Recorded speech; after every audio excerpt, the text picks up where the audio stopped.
Excuses build walls. Discipline builds doors and pathways to the life that you want. I was having a conversation the other day with a guy who was interested in chasing greatness daily. And so I was giving him the rundown on what is required. He was like, oh mate, 0 chance I have enough time to get all of that done. There is just no way. And I was like, okay, fair enough. Run me through your day, mate. Let's talk about your day. And he's like, oh man, like I work full time. I've got 2 kids. And I was like, get it, man. Life's hectic. Life can be really full on like that. And it makes it really difficult to do those kinds of things. And he was like, yeah, there's just no way I could get 2 workouts in a day. And I was like, fair enough. He's like, how do you do it? And I was like, I make a decision, you know? It's not always easy. There are some times where I fuck up my life choices or life gets away from me and I'm doing, a weighted walk with my dog at 10 o'clock at night. That's just life sometimes. It's not what I want. It's not what I planned, but that's where we end up with it. And he's like, oh. And so as we start digging into his day and how he structured it, yeah, there was plenty of opportunities to fit it in. But it comes down to those choices, And I was like, well, what you got on tomorrow? And he's like, oh, I'm going to watch the football tomorrow. And I was like, what? He's like, yeah, the NFL. And I was like, that's at least 2 hours of your day that you're going to spend doing that.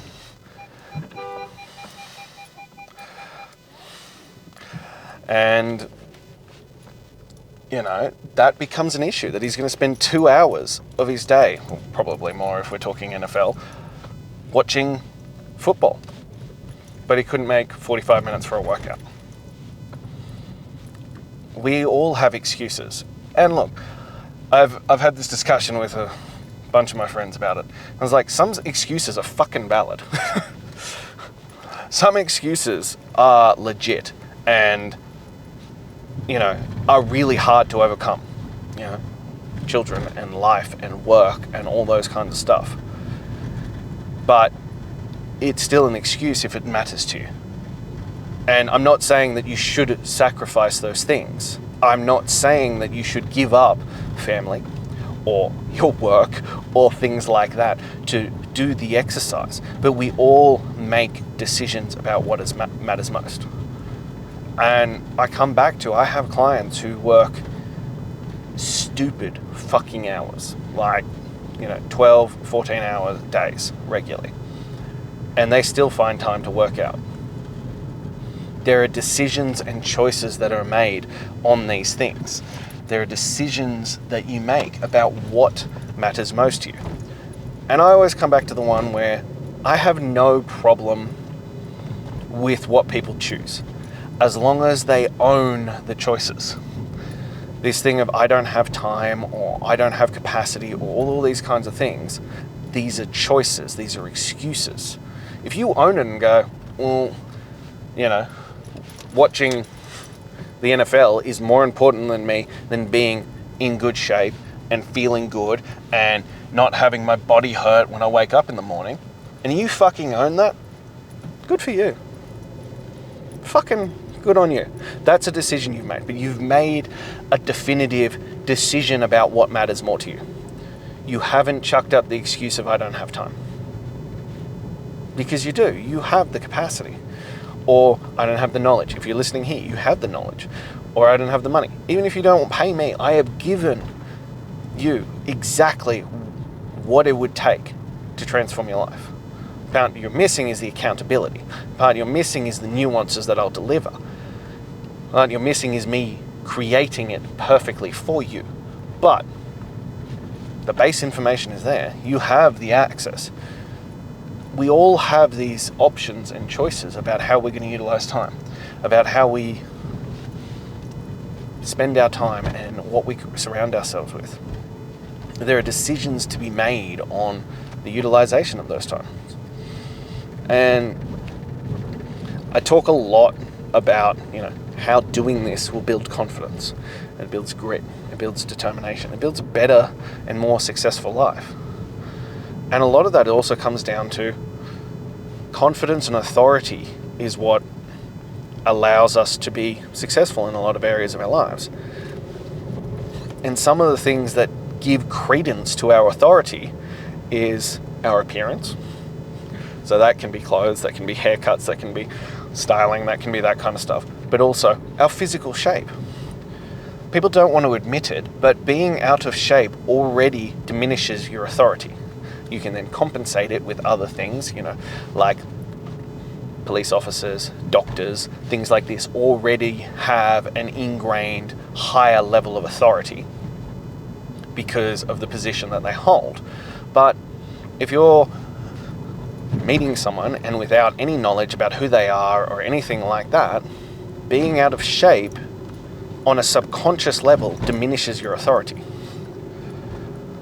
And being in great shape increases it. It's why things like that are outside of our control, height and how good looking you are, will impact your success in life. But one of the things you can control is how fit and healthy you are, which will lead credence to your credibility, which will lead credence to your confidence and your authority level. You can dictate these things. But it's also how we utilize our time. This is one of those things that people don't think about is, oddly enough, authority is also this subconscious programming that we have, which is linked into how we utilize our time, our appearance, our environment, our discipline, and how well we keep our word. These things that nobody knows, but in how we show up and present ourselves matter as well. And those little things can chip away at your perception of your own authority. Even down to little things that people don't think about when you talk about posture. This rounding posture is a subservient thing. Standing upright, that little tilt of the chest and the shoulders opening and the head up changes how people respond to you. It also changes how you show up and how you respond, how you view the world and how you interact with it. These things matter. So there are these micro decisions around all those areas that impact into us.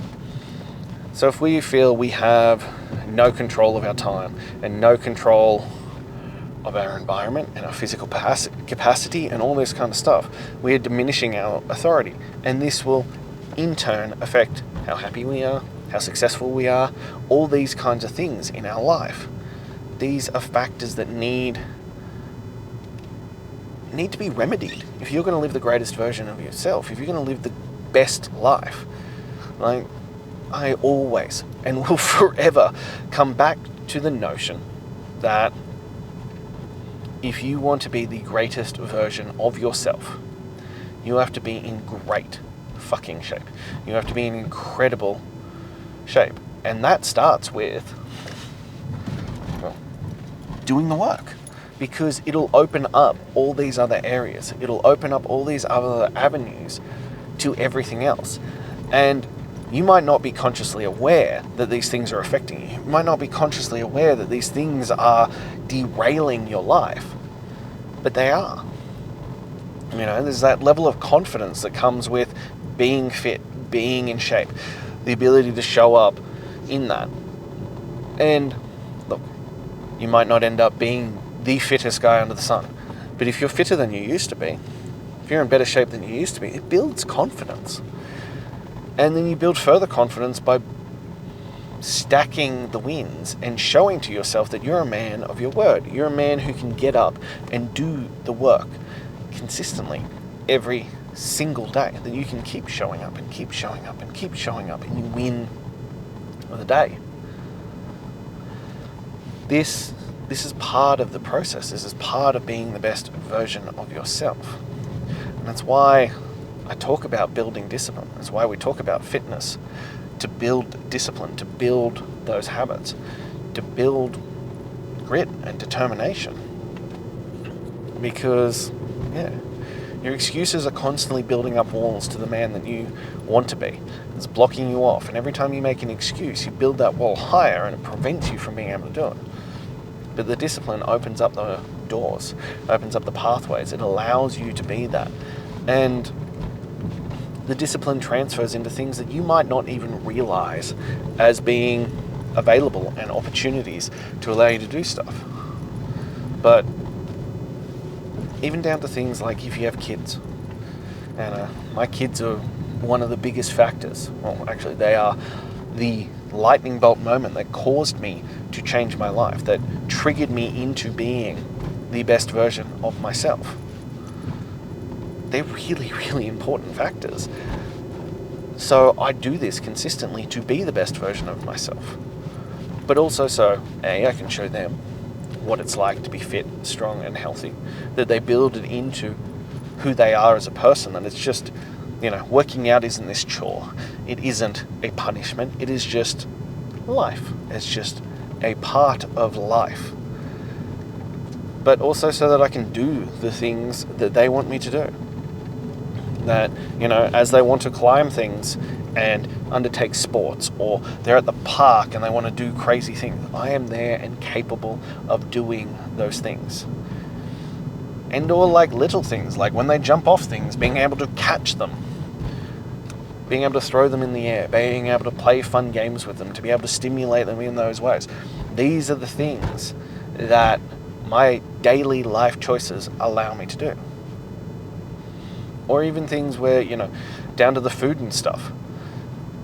They know what is good and what's bad. They know that these things are nice. Lollies and sugar and all that kind of stuff are nice things, but they are sometimes things. They are treats, they are special occasions. This is not what we do on the regular basis. But that comes down to my decisions, and you can make excuses about how it's harder to do with children. It's really hard to make those choices with kids. It is. But it's also one of the greatest things you can do for them. We talk all the time about shifting the paradigm, that, you shouldn't be thinking of not eating junk food and not having alcohol and not having all that shit as a punishment. That's not punishing you. That's rewarding your body by eating healthy. Eating good food, eating healthy food should not be seen as an extreme diet. That should be living. And anyone who's not doing that is the one who's the weirdo. And yet our society has gotten so fucked that me deciding to eat good, healthy food makes me the weirdo, makes me the anomaly, makes people judge me. So we need to shift that paradigm. Yeah, it is harder. And especially if you have been feeding your kids shit, to make that shift. But they need to learn that they are fueling their body to be able to do the things they want. And you can see it down to every little aspect. I know when my kids are eating sugar because I go fucking feral. I know when they've gone and had sugar or junk food or things like that. They end up being feral and they sleep bad, and it has this flow-on effect, and it's hugely acute in children. But you can see the effects of making those choices. So everybody's choices get better when they get the right options.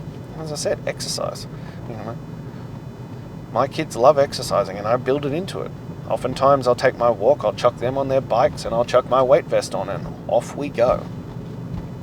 Now I'm spending quality time with my kids. I'm getting them outside, I'm getting them to do things that they enjoy. They're spending time with dad, and I'm still progressing forward on the areas that matter to me.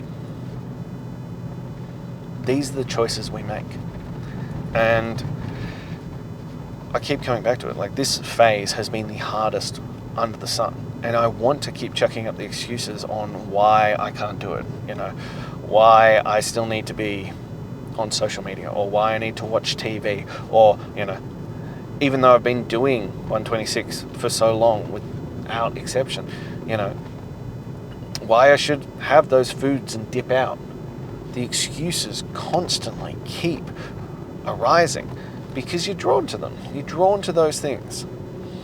But we all know for a fact that the people who are most successful generally don't partake in cheap dopamine things. They choose things that actually bring joy and satisfaction and fulfillment, and it's not from food. It's not from, social media or TV or things like that. It's from doing things that actually matter, doing things that require effort and concentration and all that kind of stuff. And that's where you derive your satisfaction and joy from. But we have to detox our brain from all the things, and we have to break the habits. It's why 126 is 126 days. The true full version. Yeah, we start off smaller to build those, bit of momentum first. But the true version is 126 days, because it takes 126 days to break an old habit and replace it with a new one. 126 days. Think about that. And even then you have to keep making decisions forward, because you are drawn to the easiest path. You are drawn back into the things. But we need to start being cognizant of the choices that we are making. We need to be cognizant of the excuses that we're throwing up that are preventing us from being the man that we want to be, that we know we should be.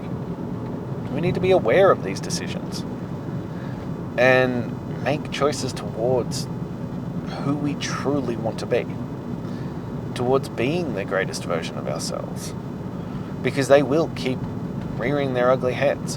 And if you've been doing that for 6 months, a year, 5 years, 10 years, sometimes a fucking lifetime, and suddenly you're like, I'm gonna change, yeah, of course it's gonna be fucking difficult. Doesn't mean you shouldn't do it. Doesn't mean it isn't a worthwhile pursuit.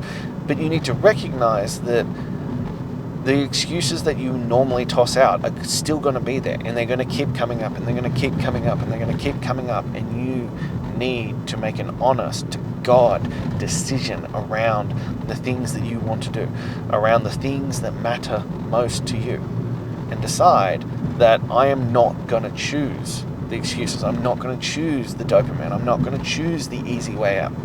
I'm going to make a cognizant decision and choose the thing that matters.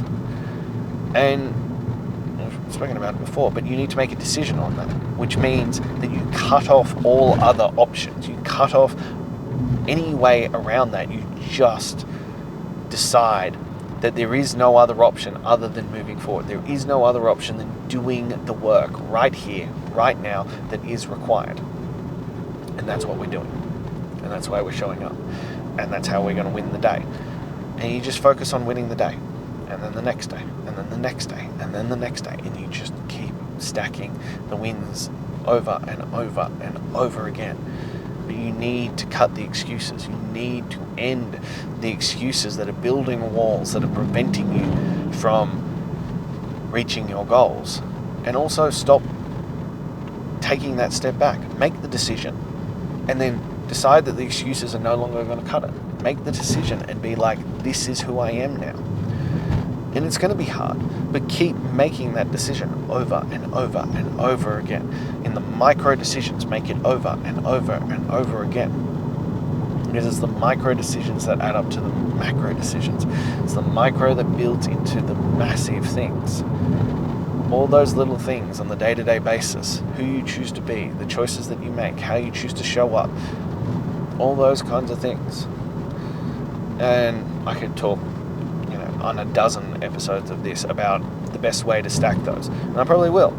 But for today, let's just focus on winning the day. Focus on making that decision. Stop letting the excuses dictate your life. And for fuck's sake, at least get in and give it a fucking crack. You can throw up all these excuses. It's like we talked about the other day. But oftentimes, all of those things will fall apart and will fall away once you actually start the process. Once you actually get into it and do the work, everything else just dissipates. So start with that. Start with actually making the decision on who you're going to be. Get into the arena and keep making those decisions. And then see what the excuses come up with. And then see about overcoming it. But while you're still sitting on the sideline, the excuses that will continue to arise will be gigantic, while you continue to sit on the sideline and not enter the arena. The excuses will just pile up, and they'll pile up, and they'll expand into these unbearable, over something that you can't overcome. But if you actually get in and start, you'll realize, oh, that was actually doable. You know, that mountain I was trying to climb is actually just a small hill. And now that I've begun the process, it's actually coming together really, really quickly. So let's stop building a wall of excuses and start opening the doors through discipline. So if you're ready for that, you're ready to be held accountable, you're ready to have the program built for you, you're ready to start the actual program, shoot me a message. Let's get you into Chasing Greatness Daily, and let's see who you can become on the other side. If you're not quite there yet, click the link in my bio, grab my top 10 tools to transform your mental toughness. Lastly, if this spoke to you, if you enjoyed it, if it inspired you in any way, please like, comment, subscribe, and share. But most importantly, subscribe, because the majority of people on here who are watching this are not subscribed. And I'm here every single day, sharing from the front, sharing from my own lessons, from the guys I coach, lessons, all that kind of stuff. So please hit that subscribe button so you don't miss any. And I'll be back again tomorrow. Until then.